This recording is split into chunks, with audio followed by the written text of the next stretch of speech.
C'est chaud actuellement sur la toile ivoirienne. Les Ivoiriens sont actuellement très remontés contre la population libanaise, dû à de nombreuses choses qui se sont passées entre les deux populations. Mais surtout, les Ivoiriens dénoncent le racisme des Libanais, même sur le territoire ivoirien. Un acte qui a énervé plusieurs Ivoiriens qui ont fait des sorties. Les panels ont été créés à propos de cela. Beaucoup de personnes ne comprennent pas réellement ce qui se passe actuellement entre la population ivoirienne et la population libanaise. Vous voulez comprendre? Regardez cette vidéo jusqu'à la fin et on se retrouve pour la décortication.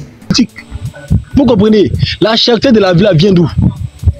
Figurez-vous un noir qui travaille dans le magasin d'un Libanais. Si son salaire est trop monté, c'est 100 000 francs. Vous comprenez?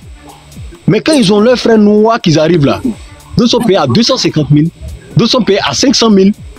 Des gens qui ne fournissent aucun effort. Ils sont assis simplement en train de noter seulement ce qui sort du magasin. Ils sont payés à 500 000.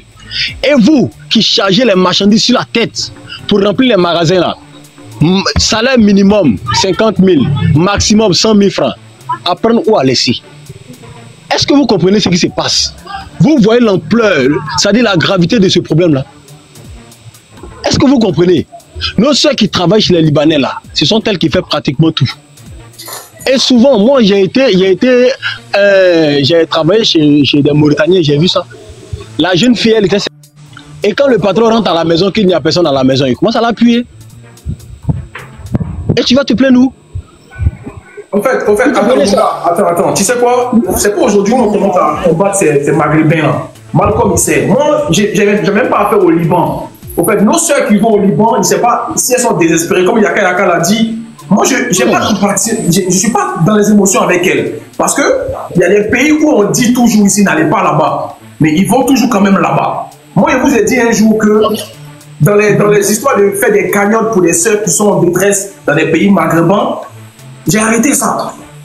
Parce qu'on doit chacun cherche son problème. Regardez un peu les Libanais. On a nos soeurs qui sont expatriées là-bas. Quand elles vont, les vidéos qu'on voit de nos soeurs, c'est quoi? SOS. Des vidéos de pleurs, de torture, de meurtres, de V. Mais regardez un peu les Libanais en Côte d'Ivoire. Quand ils sont aujourd'hui en train de manifester, écoute-toi s'il te plaît quand je parle, pardon, j'aime pas le bruit. Pardon, c'est du respect. Quand les Libanais qui sont aujourd'hui en Côte d'Ivoire, quand ils sont dans des endroits, c'est des endroits chics où on les valorise plus que les Ivoiriens. Les pseudo-influenceurs. C'est que Hassan Ayek fait là. Yaka peut faire ça aussi, pourquoi pas? C'est avec l'argent du contribuable. Qui sait pas où il enlève son argent pour aider les gens à l'hôpital. Un Ivoirien peut prendre sa place. Lui, Hassan Ayek, les plus aujourd'hui, c'est lui on propulse, c'est lui on essaie de lever. Qu'est-ce qu'il fait? Nous, les Ivoiriens, on n'est pas des mendiants. C'est les gens qui n'ont rien qu'aujourd'hui, ils essaient d'aider. Sinon, Ivoiriens, on n'aime pas demander. On est tellement fiers de nous. Un Ivoirien peut prendre lui sa place. Pourquoi aujourd'hui, il cherche de la visibilité, de la lumière? Est-ce que Hassan Ayek a déjà démenti ou a déjà dénoncé les œuvres barbares que sa population fait subir aux Ivoiriens dans son pays? Ils sont tous dans une hypocrisie quand ils passent son nom. La Côte d'Ivoire, c'est votre Eldorado, on le sait tous. Mais je vais vous poser une question. Pourquoi aujourd'hui l'Ivoirien se sent oppressé par les Libanais? Pourquoi l'Ivoirien aujourd'hui ne se sent pas respecté dans son pays, qu'il est en litige avec un Ivoirien? Ça peut être même que, ça peut être un truc lambda. Pourquoi c'est vos noms on parle, mais toujours c'est votre mauvais nom on dit dans un pays, alors qu'on est tellement hospitalier, qu'on est tellement accueillant? Pourquoi c'est le seul peuple qui revient où l'Ivoirien a eu un cétrate en lui quand il parle du Libanais? Vous avez fait ça au Salvador. Qui est actuellement le président du Salvador? C'est un Libanais. Vous êtes arrivé comme ça en soum-soum. J'ai parlé de cette masse migratoire il y a 4 mois sur mon ancien compte qui a été banni. J'ai dit, il y a une masse migratoire qui va arriver en Côte d'Ivoire d'ici quelques années. C'est pas ce qui nous sont donnés aujourd'hui. Les gens m'ont dit non, qu'on ne tient pas les Libanais. Oui, j'aime pas les Libanais. Il y a quoi? Je suis raciste des Libanais, oui, j'assume mes propos. Ils m'ont menacé de mort ici. J'ai dit, j'arrive en Côte d'Ivoire. Je ne voyagerai même pas avec mon passeport français. Ils vendaient mon passeport vert. Je suis ivoiro-français. Je vais venir mon passeport et puis je vais voir ce que vous avez fait à Corolet.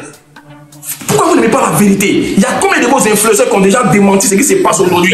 Si tu as les menaces là même, vous m'envoyez ça. Non, il y a quelqu'un pas vieux, il y a envoyé tout ça là. Il y a combien d'Ivoiriens aujourd'hui là? Pourquoi vos influenceurs sont dans une hypocrisie? Ils aiment bien quand il y a de l'argent à prendre en Côte d'Ivoire, mais ils ne dénoncent pas. Pourquoi? Parce qu'ils ont peur de ce qui va les arriver quand ils vont aller au Liban demain. Quand un Ivoirien vous dit la vérité, vous n'aimez pas ça. Mais on va vous dire la vérité. On va accumuler des lives. Moi, je suis quelqu'un qui fait des lives. Le contenu, c'est juste parce que je dénonce quelque chose. Sinon, moi, je suis beaucoup live. On me connaît pour ça. Mais quand vous dites la vérité, vous n'aimez pas ça. Moi, il est monté dans mon live la dernière fois. Le Libanais, là, il est monté ici. Mais pourquoi vous n'aimez pas la vérité? Pourquoi vous faites souffrir les Ivoiriens? C'est encore l'Ivoire, il fallait bien que s'il va en prison, s'il va à la police, toi tu restes, moi il sort. Vous, on peut se permettre ça au Liban?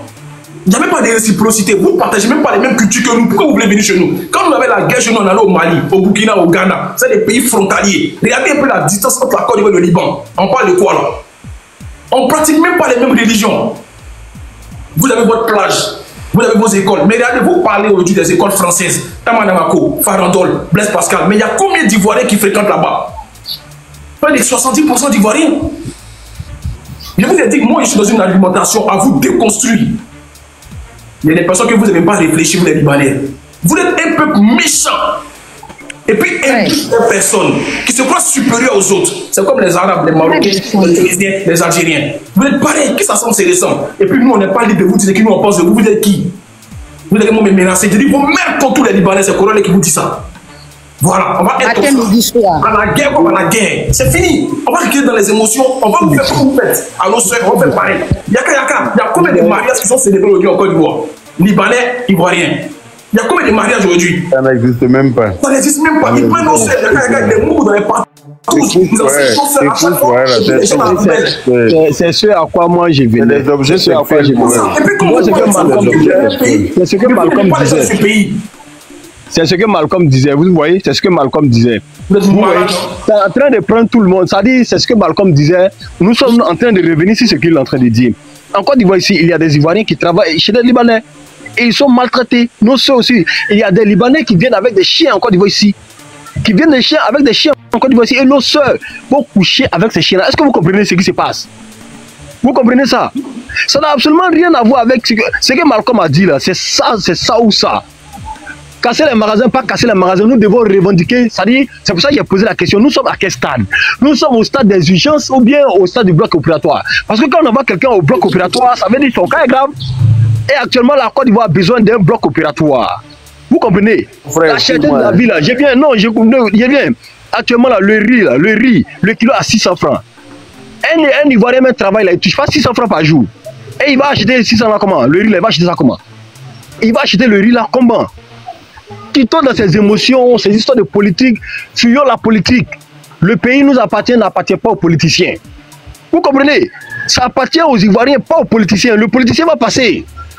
Le mandat qui est là, ça va passer. Un autre va venir, son mandat va partir. Celui-là va venir, tout va passer. Mais la Côte d'Ivoire reste la Côte d'Ivoire, les frères.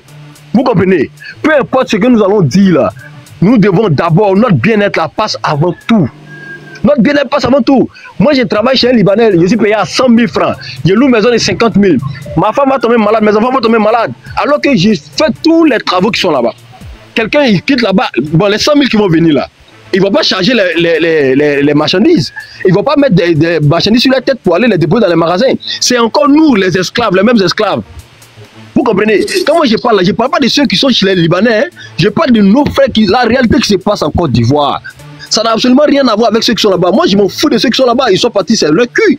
Mais moi, je vous parle de ceux qui sont en Côte d'Ivoire. Nous subissons en Côte d'Ivoire ici, là. C'est de la part des Libanais, je vous dis. Même quand ils viennent, ils préfèrent s'attacher à des Marocains, comment on appelle, des Tunisiens, que de s'attacher à nous, les Noirs. Est-ce que vous comprenez ça? Ce que Malcolm a dit là, c'est ça ou ça? C'est ça ou ça? Pour les Woubi, nous avons parlé pacifiquement, ça n'a rien changé. Mais quand nous sommes sortis dans les rues, peu importe ce que nous avons fait, ça a changé ou pas? Même si ça se passe en silence, mais ça a changé. Le kilo de riz en Côte d'Ivoire, 600 francs. Vous comprenez? Toi, tu touches 300 francs, 500 francs par jour. Il y a des gens qui sont payés à 15 000 francs dans le mois. Et tu vas l'acheter un kilo de riz à 600 francs. Tu vas t'arranger comment? Si tu tombes malade, qui va te soigner? Si tes enfants tombent malades, qui va les soigner? Qui va scolariser tes enfants? Mais quittons dans ces émotions-là. Quittons dans ces émotions. Nous, notre bien-être avant tout. Le pays nous appartient. Vous comprenez? Les 100 000 qui vont venir là, ils seront payés à 500 000, d'autres 1 million, d'autres 250 000. Pendant que nous qui sommes là, nous serons payés à 100 000, 50 000 francs sur notre propre territoire. Quittons dans ces émotions. Laissons les émotions aux émotionnaires. Actuellement là, c'est une lutte. Et c'est une lutte qui est très à prendre au sérieux. Nous sommes dans un moment où on ne doit plus s'amuser. Quittons les histoires de politique. AES a fait ceci, AES n'a pas fait cela. Moi, je ne parle pas de AES, je ne parle pas de politique. Je parle de la cherté de la vie. Les frères, nous sommes en Côte d'Ivoire, nous n'arrivons pas à manger. Nous n'arrivons pas à manger. Eux là, ils vivent. Ça dit, tu vas dans un magasin libanais, tu vas voir comment est-ce qu'un noir transporte les marchandises. qu'il soit ivoirien, burkinabé, qu'il soit malien, un africain, vous allez voir comment il travaille, il souffre dans un magasin libanais. Et à la fin, ça dit qu'il ne récolte que 50 000 francs. Est-ce que ça, là, les frères, c'est logique ça? Voilà, j'espère que vous avez regardé la vidéo, vous avez compris à peu près ce qui se passe entre la population ivoirienne et la population libanaise. Qu'est-ce que vous pensez réellement? N'hésitez pas à les écrire dans les commentaires. Mais surtout à vous abonner très massivement à cette chaîne, car c'est juste sur cette chaîne que vous pouvez être au parfum des actualités ivoiriennes, mais aussi mondiales. Qu'en pensez-vous réellement? N'hésitez pas à les écrire dans les commentaires. Abonnez-vous au maximum, mais surtout activez la cloche de notification pour être prévenu quand je ferai sortir une nouvelle vidéo.